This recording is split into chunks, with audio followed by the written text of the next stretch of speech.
മഹാകേരളം ചാനലിലേക്ക് എല്ലാവർക്കും സ്വാഗതം.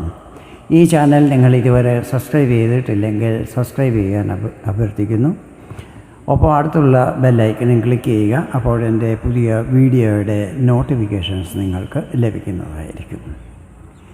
ഇന്നത്തെ എൻ്റെ ഈ വീഡിയോയിൽ കേതുവിൻ്റെ രാശിമാറ്റവും അത് മേടം രാശിക്കാരിൽ ചെലുത്തുന്ന പ്രഭാവങ്ങളെയും കുറിച്ചാണ് വിവരിക്കുന്നത്. വർഷം 2025 മെയ് 18-ാം തീയതി രാഹുവും കേതുവും രാശി മാറുകയാണ്. രാഹു മീനത്തിൽ നിന്നും കുംഭത്തിലേക്കും കേതു കന്നി രാശിയിൽ നിന്നും ചിങ്ങത്തിലേക്കുമായിരിക്കും രാശി മാറുന്നത്. കേതു വർഷം 2026 ഡിസംബർ 5-ാം തീയതി വരെ ചിങ്ങം രാശിയിലായിരിക്കും നിൽക്കുന്നത്. അതായത് രാഹുവും കേതുവും ഒരു രാശിയിൽ 1.5 വർഷത്തോളം നിൽക്കുന്നതായിരിക്കും. ചിങ്ങം രാശി നിങ്ങളുടെ 5-ാം ഭാവമാണ്.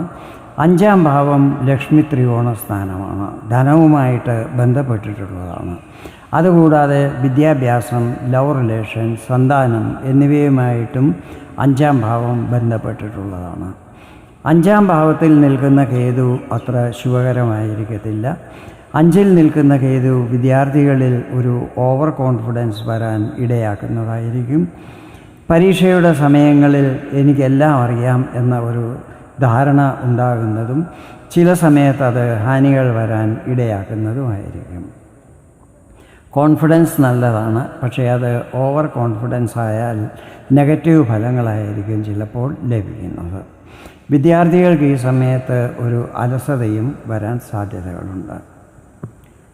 സുഹൃത്തുക്കളെക്കുറിച്ച് കേതു നിങ്ങളുടെ മനസ്സിൽ പല തെറ്റിദ്ധാരണകളും നിർമ്മിക്കുന്നതായിരിക്കും.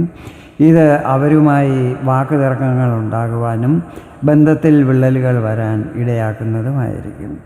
വർഷങ്ങളായി തുടരുന്ന ബന്ധം ചിലപ്പോൾ അല്പസമയം കൊണ്ട് അവസാനിക്കുന്നതുമായിരിക്കും. ലവ് റിലേഷനിലുള്ളവർക്കും കേതുവിൻ്റെ ഈ രാശിമാറ്റം അത്ര ശുഭകരമായിരിക്കത്തില്ല. പ്രേമികളുടെ മനസ്സിൽ സംശയങ്ങൾ ഉടലെടുക്കുന്നതും അത് പിന്നീട് പ്രശ്നങ്ങൾ വരാൻ ഇടയാക്കുന്നതുമായിരിക്കും. മനസ്സിൽ ഒരു പ്രാവശ്യം സംശയമുണ്ടായാൽ അത് മാറാൻ എത്ര പ്രയാസമാണ് എന്ന് നമുക്കെല്ലാവർക്കും അറിയാവുന്നതുമാണ്. സന്താനങ്ങളുമായി ആവശ്യമില്ലാത്ത പല തർക്കങ്ങളും അഭിപ്രായ വ്യത്യാസങ്ങളും മറ്റും ഉണ്ടാകുന്നതായിരിക്കും. സന്താനങ്ങളുമായി ഇടപെടുമ്പോൾ പ്രത്യേക ശ്രദ്ധയുണ്ടായിരിക്കണം. ചില സമയത്ത് അവർ പറയുന്നത് നിങ്ങൾക്കും നിങ്ങൾ പറയുന്നത് അവർക്കും മനസ്സിലായി എന്ന് വരില്ല. അതിനാൽ നല്ല ക്ലിയറായി കമ്മ്യൂണിക്കേറ്റ് ചെയ്യേണ്ടത് ആവശ്യമായിരിക്കും. അവരുടെ വിദ്യാഭ്യാസം, കരിയർ, ബിസിനസ്, ദാമ്പത്യം, സാമ്പത്തിക സ്ഥിതികൾ എന്നിവയെക്കുറിച്ചൊക്കെ ആശങ്കകൾ ഉണ്ടാകുവാനും സാധ്യതകളുണ്ട്. ഈ സമയത്ത് ഇൻകം നല്ലതായിരിക്കും. കാരണം കേതു 5-ൽ നിൽക്കുമ്പോൾ രാഹു 11-ാം ഭാവത്തിലായിരിക്കും നിൽക്കുന്നത്. ഇത് ശനിയുടെ ആധിപത്യത്തിലുള്ള കുംഭം രാശിയാണ്. 11-ാം ഭാവം ലാഭസ്ഥാനവുമാണ്. അതിനാൽ ഇൻകം വർദ്ധിക്കുന്നതായിരിക്കും. പക്ഷേ കേതു വിരക്തിയുടെ പ്രതീകമാണ്, മോക്ഷം നൽകുന്ന ഗ്രഹമാണ്. ഭൗതിക സുഖങ്ങളിൽ നിന്നും ദൂരം പാലിക്കുന്നത് കേതുവിൻ്റെ സ്വഭാവമാണ്. അതിനാൽ ഈ സമയത്ത് പണമിടപാടുകൾ സൂക്ഷിച്ചു വേണം ചെയ്യുവാൻ. ധാർമ്മിക ആധ്യാത്മിക കാര്യങ്ങളിൽ രുചി വർദ്ധിക്കുന്നതായിരിക്കും. ആർക്കിയോളജി, ജ്യോതിഷം, തന്ത്രമന്ത്ര വിദ്യകൾ, ആധ്യാത്മിക വിഷയങ്ങൾ എന്നിവ പഠിക്കുന്നവർക്കും ഇവ കാര്യങ്ങളിൽ രുചിയുള്ളവർക്കും ഇത് അനുകൂല സമയമായിരിക്കും. ഇവിടെ ഞാൻ ഒരു കാര്യം പറയാൻ ആഗ്രഹിക്കുന്നത്, ജാതകത്തിൽ കേതു ശുഭസ്ഥിതിയിലുള്ളവർക്ക് കേതുവിൻ്റെ ശുഭഫലങ്ങൾ ഈ സമയത്ത് പ്രതീക്ഷിക്കാവുന്നതാണ്. അതുകൂടാതെ ഈ 1.5 വർഷം ചാരവശാൽ മറ്റ് ഗ്രഹങ്ങൾ അനുകൂല ഭാവങ്ങളിൽ നിൽക്കുമ്പോഴും ഫലങ്ങളെ അത് ബാധിക്കുന്നതായിരിക്കും.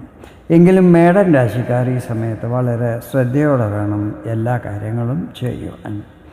വീഡിയോ നിങ്ങൾക്ക് ഇഷ്ടപ്പെട്ടെങ്കിൽ ഇതുപോലെ ജ്യോതിഷ സംബന്ധമായ കൂടുതൽ വിവരങ്ങൾ അറിയുവാൻ വേണ്ടി എൻ്റെ ഈ ചാനൽ സബ്സ്ക്രൈബ് ചെയ്യാൻ അഭ്യർത്ഥിക്കുന്നു.